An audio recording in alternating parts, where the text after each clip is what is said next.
Ladies and gentlemen, please welcome to the stage Attorney General Roy Cooper.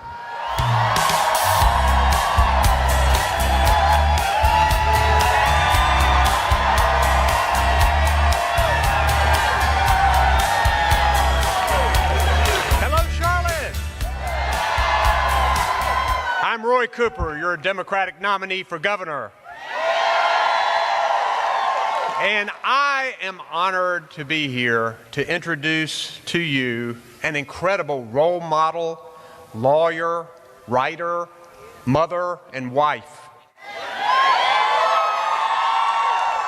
She's here today because she understands what's at stake in this election. North Carolina has already seen what happens when you get a governor who puts his political ideology ahead of the best interests of our state. A governor who tries to take credit for every success, but then blames others when things go wrong. It's how we end up with discriminatory laws like House Bill 2. It's how we lose billions of dollars in federal Medicaid money. It's how we get lied to about the safety of our well water. It's how our kid is in a class with too many students. It is why we cannot afford 4 more years of Governor McCrory.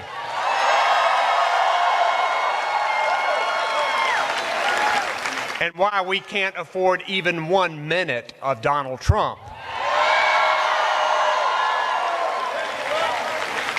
We have seen the damage that one reckless law has caused our economy here in North Carolina. The last thing we need is a reckless president of the United States. But I'm filled with hope. I'm filled with hope because I believe that on November 8th, North Carolina is going to show the nation who we really are. We're going to say no to this Trump-McCrory team. North Carolina is better than that. We value education here. We want all our communities to be respected and heard. We want a better quality of life for everyone. But to make that happen, we need all of you. We need you to knock on doors. We need you to make calls. We need to tell your friends and neighbors to get out and vote. And guess what? It is time for the star.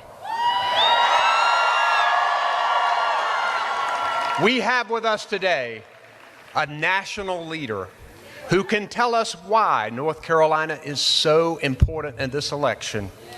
A person whose soaring speech rocked the Democratic convention.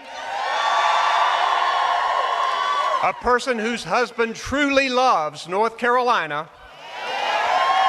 I am proud to introduce to you our First Lady of the United States of America, Michelle Obama.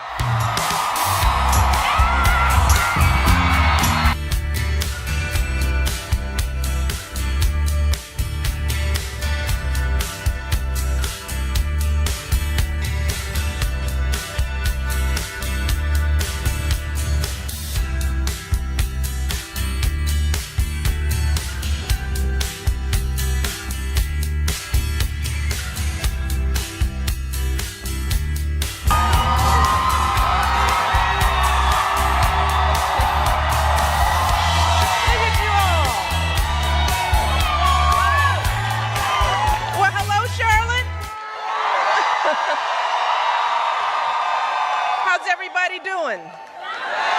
You all fired up, ready to make this happen? Well, let me say, I am beyond thrilled to be here today to support the next President and Vice President of the United States, Hillary Clinton and Tim Kaine. But before we get into things, I just want to take a moment to thank your Attorney General and soon-to-be Governor, Roy Cooper, for that wonderful introduction. And I want to recognize a few more people as well. Congresswoman Alma Adams, who is here. Your candidate for Lieutenant Governor, Linda Coleman. And of course, I want to thank all of you for being here, taking the time out of your busy days I love you too. It's good to be back in North Carolina, and it's a beautiful day with a beautiful room full of people. And I have been so nostalgic campaigning. Can you believe I'm campaigning again? But I'm happy to be out here because this is the last time. And I can't believe that it's almost election day. We're getting there, folks, right? And we're coming to the end of our time, my family's time in the White House. Yeah. As I've said, it's fine. It's fine because we got a good replacement in Hillary Clinton, so we'll be good. But as I've been traveling around campaigning, I've just been sharing how this time is I'm mixed about this time. It's a little bittersweet because we are experiencing a time of great transition. For me and Barack and Malia and Sasha and Bo and Sonny and Grandma, all of us. As we figure out what we're gonna do next, I gotta get my husband to work. I'm gonna need a job, but it'll be a job out of politics. My husband's gotta get a job. Somebody's gotta hire that man. They're making us move, so we're getting a new house. We have to pack up the old house, and as Barack says, we got to make sure we get our security deposit back, so we're working on that. But as it is a great time of transition for our family, I know it's a great time of transition for the entire country as we decide who our next president is going to be. And times like these can be difficult. We're feeling it, right? There's a lot of anxiety, a lot of uncertainty, and that's natural. We saw that in 2008 when Barack was first elected. I've reminded people that there were folks who had plenty of questions about what kind of president Barack would be. They wondered, would he understand us? Rightly, they wanted to know, would he protect us? But then, of course, there were those who had different questions. Questions that they continue to ask for the past 8 years, whether Barack was born in this country. As I've said, these questions are hurtful, deceitful, and they were designed to deliberately undermine his presidency. And I want to remind people, these are questions that cannot be blamed on others. They cannot be swept under the rug with an insincere sentence at a press conference. And I think that during his time in office, my husband has answered those questions with the example he set and the dignity he has shown by always going high when they go low. And he's answered those questions with the progress that we have all achieved together. Progress like passing health reform, creating millions of jobs, slashing the unemployment rate, lifting millions of people out of poverty, expanding LGBT rights so marriage equality is now the law of the land. I could go on and on and on. But even after all this progress, it is understandable that folks are feeling a little uncertain as we face this next transition. So the question now before us all is, how do we sort through all the negativity, all the name-calling that we've been experiencing, and choose the right person to lead our country forward? Well, I'm out here because I'm sharing what I think is a unique perspective that I have. As someone who has seen the presidency up close and personal, I want to share with you what I have learned about this job, watching it every day for the last 7.5 years. First and foremost, this job is very hard. I have said it again and again, it is the highest stakes, most 24/7 job you can possibly imagine. The issues that cross a president's desk are never easy. He doesn't get the easy questions. The solutions to persistent systemic challenges are never black and white. And just think about the crises that Barack has faced just these last 8 years. In his first term alone, Barack had to rescue our economy from the worst crisis since the Great Depression. He had to make the call to take out Osama bin Laden. He's had to respond to devastating natural disasters like Hurricane Sandy and so much more. So when it comes to the qualifications that we should demand of our president, to start with, we need someone who will take the job seriously. And that means we need someone who will actually study and prepare so that they understand the issues better than anyone else on their team. And trust me, we need someone with superb judgment in their own right. Because yes, a president can hire the best advisors on earth, but let me tell you, 5 advisors will give the president 5 different opinions. And the president alone always has to make the final call. We also need someone who is steady and measured, because when making life or death, war or peace decisions, a president can't just pop off or lash out irrationally. And I think we can all agree that someone who's roaming around at 3 a.m. tweeting should not have their fingers on the nuclear codes.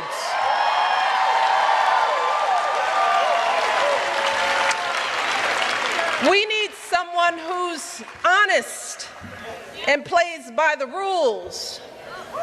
Because not paying taxes for years and years while the rest of us pay our fair share doesn't make you smarter than the rest of us. No, we need a president who will choose to do what's best for the country, even when it doesn't personally benefit them. And finally, we need a president who's compassionate, who truly cares about all our families. Someone who will help us take on the hard issues our communities face, not just with slogans about law and order, but with real solutions to heal our divisions here in Charlotte and all across this country. So, at the end of the day, as I've said again and again, the presidency doesn't change who you are. It reveals who you are. And the same is true of a presidential campaign. U.S. presidential campaigns are very long, nearly 2 years or half of one presidential term, which gives voters a chance to get to know and observe a candidate's behavior over a meaningful period of time.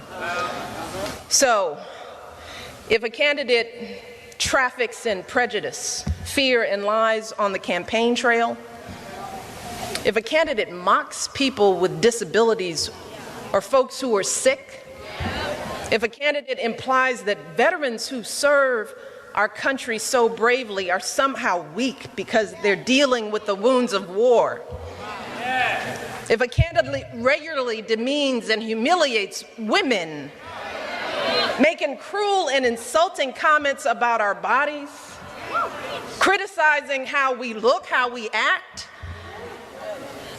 well, sadly, that's who that candidate really is.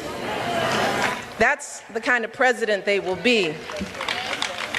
And trust me, a candidate is not going to suddenly change once they're in office. Just the opposite, in fact, because see, the minute that individual takes that oath, they are under the hottest, harshest light there is. And there is no way to hide who they really are. But see, at that point, it's too late. They're the leader of the world's largest economy, the commander-in-chief of the most powerful military force on earth. With every word they utter, they can start wars, crash markets, fundamentally change the course of our planet. So who in this election is truly ready for this job? Well, I agree. For me, there is only one candidate in this race who we can trust with those responsibilities, only one person with the qualifications and temperament for this job, and that person is our friend Hillary Clinton, without a doubt. Without a doubt. We know that Hillary's the right person because we've seen her character and commitment, not just during the campaign, but over the course of her entire life. We've seen her dedication to public service, how after law school she became an advocate for kids with disabilities. She fought for children's health as First Lady, for quality child care as a senator, And when she didn't become president in 2008, Hillary didn't just throw in the towel. No, she once again answered the call to serve and earned sky-high approval ratings. She earned sky-high approval ratings as our Secretary of State. And for those who question her stamina to be president, Hillary's resilience is more than proven. As she said in the debate last week, she's the only candidate in this race who has traveled to 112 countries, who has negotiated a ceasefire, a peace agreement, a release of dissidents, who spent 11 hours testifying before a congressional committee. Hillary Clinton is tough. See, I've watched her. When she gets knocked down, she doesn't complain. She doesn't cry foul. No, she gets right back up, comes back stronger for the people who need her most. And let's not forget that Hillary is one of the few people on this entire planet, and clearly the only person in this race who has any idea what this job entails. The staggering stakes, the brutal hours, the overwhelming stresses. See, and this is the beauty of it. She knows this, and yet she's still willing to do this job. See, because Hillary was raised to believe that she has an obligation to use her talents to help as many people as possible. And that is why she's running. See, now for me, that's dedication. That's what love of country looks like. So when I hear folks saying that they're just not feeling inspired in this election, I really have to disagree. Because right now, we have an opportunity to elect one of the most qualified people who has ever endeavored to become president.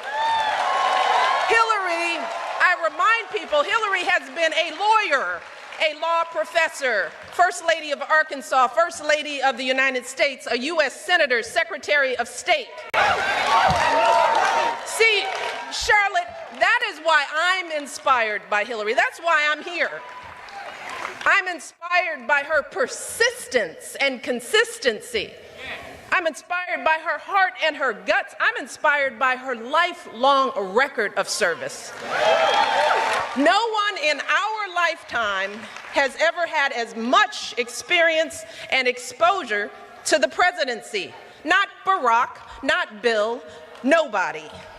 And yes, she just happens to be a woman.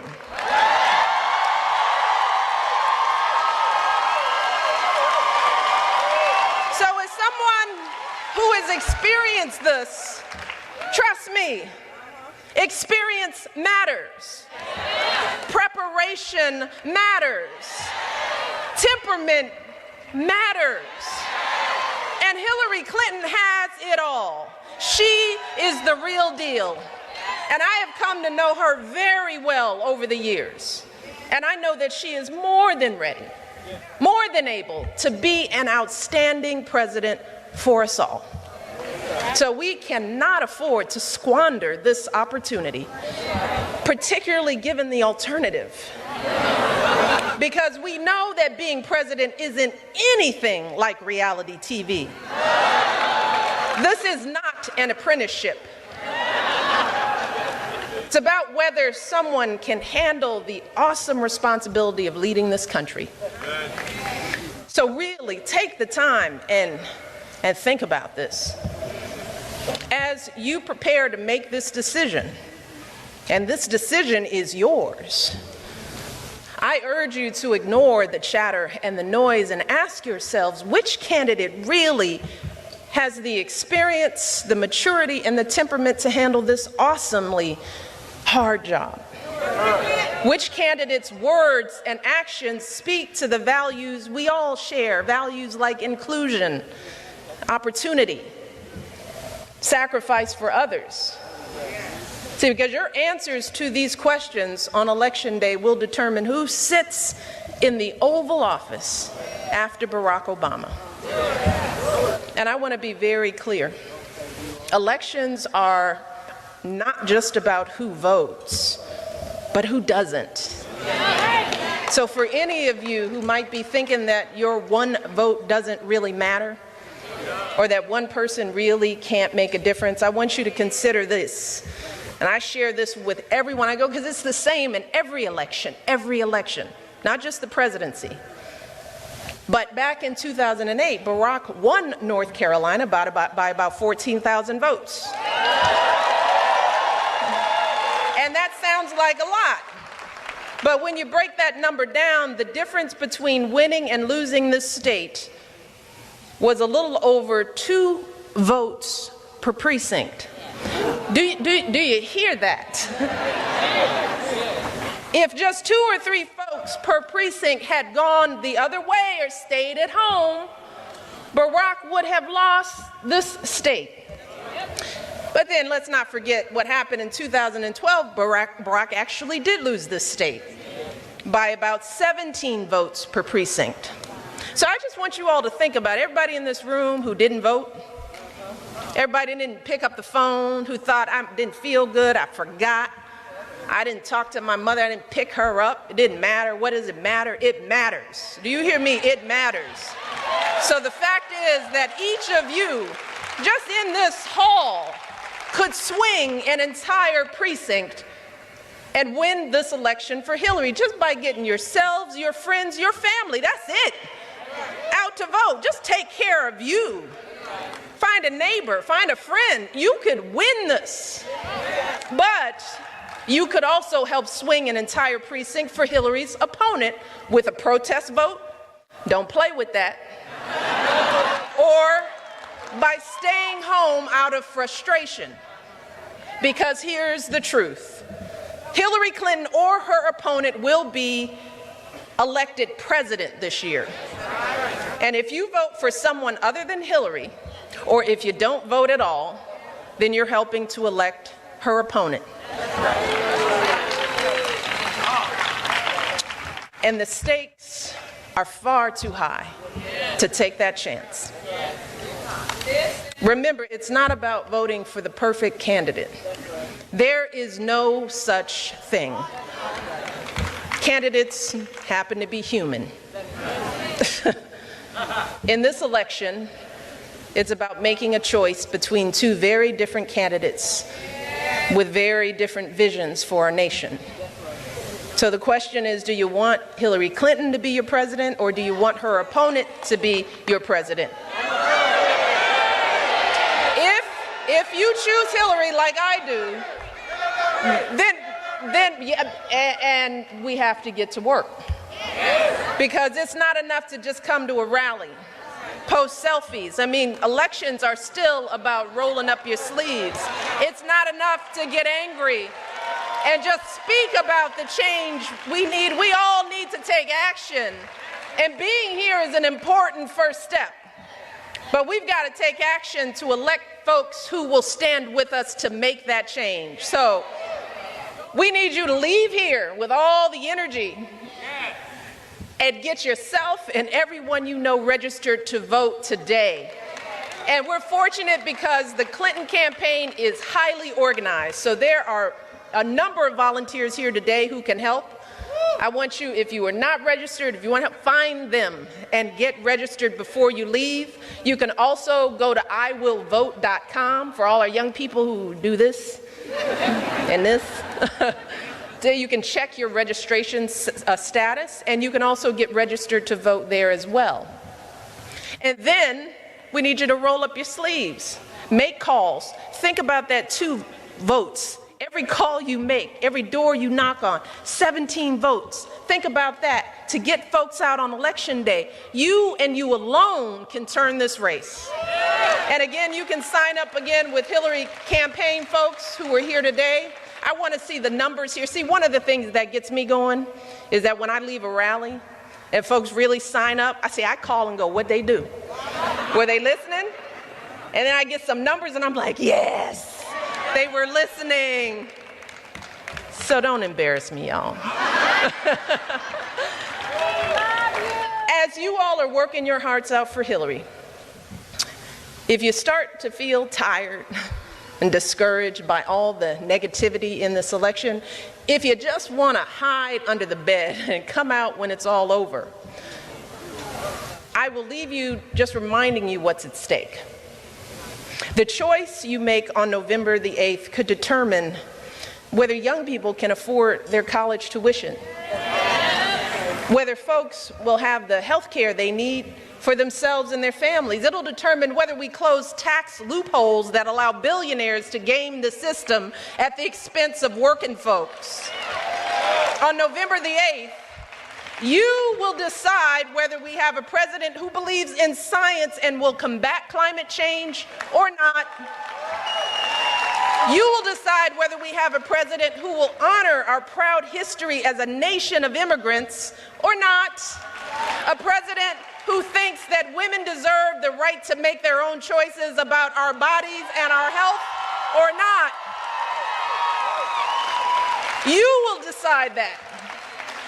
That's what's at stake, just a sliver of what's at stake. So we cannot afford to be tired or turned off. Not now. Because while this might feel like a time of great uncertainty and division, I just want to remind you, I have never felt more hopeful about the future of this great nation. Never. And I feel this way because for the past 8 years, I have had the great honor of traveling from one end of our country to the other. And I have met people from every conceivable background and walk of life. And time and again, I've seen proof of what Barack and I have always believed in our hearts, that we as Americans are fundamentally decent people, every last one of us. And we all truly want the same things. We really do. Time and again, Barack and I have met people who disagree with just about everything we've ever said, but they still welcome us warmly into their communities. Folks who are open-hearted and willing to listen. And while we might not always change each other's minds, we always walk away reminded that we're just not all that different. I just wish everyone could see that. Millions of folks in this country are working long hours to send their kids to college, just like my mom and dad did. They're helping to raise their grandkids, just like Barack's grandparents did for him. They're teaching their kids the exact same values that Barack and I are teaching our girls. That you work hard for what you want in life. You don't take shortcuts. You treat people with respect, even if they don't look or think like you. That when someone is struggling, you don't turn away, and you certainly don't take advantage of them.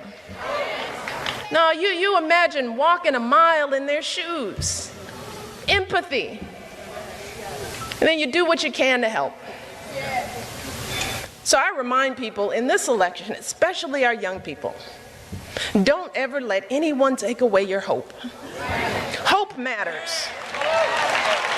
Because that's what we do in America. A country where a girl like me from the south side of Chicago, whose great-great-grandfather was a slave, can go to the finest universities on earth. A country where a biracial kid from Hawaii, who's the son of a single mother, can become president. A country that has always been a beacon for people who have come to our shores and poured their hopes and their prayers and their back-breaking hard work into making us who we are today. That is what makes America great.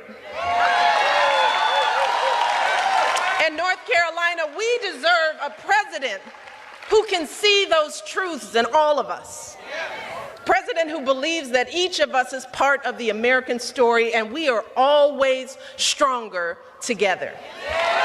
A president who will bring out the best in us, our kindness, our decency, our courage, our determination, so we can keep perfecting our union and passing down those blessings of liberty to our kids who are watching.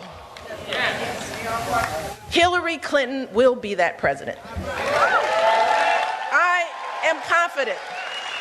I would not be here if I didn't believe that. You all know me well enough to know over these years that I do things that I believe in. I don't have to be here.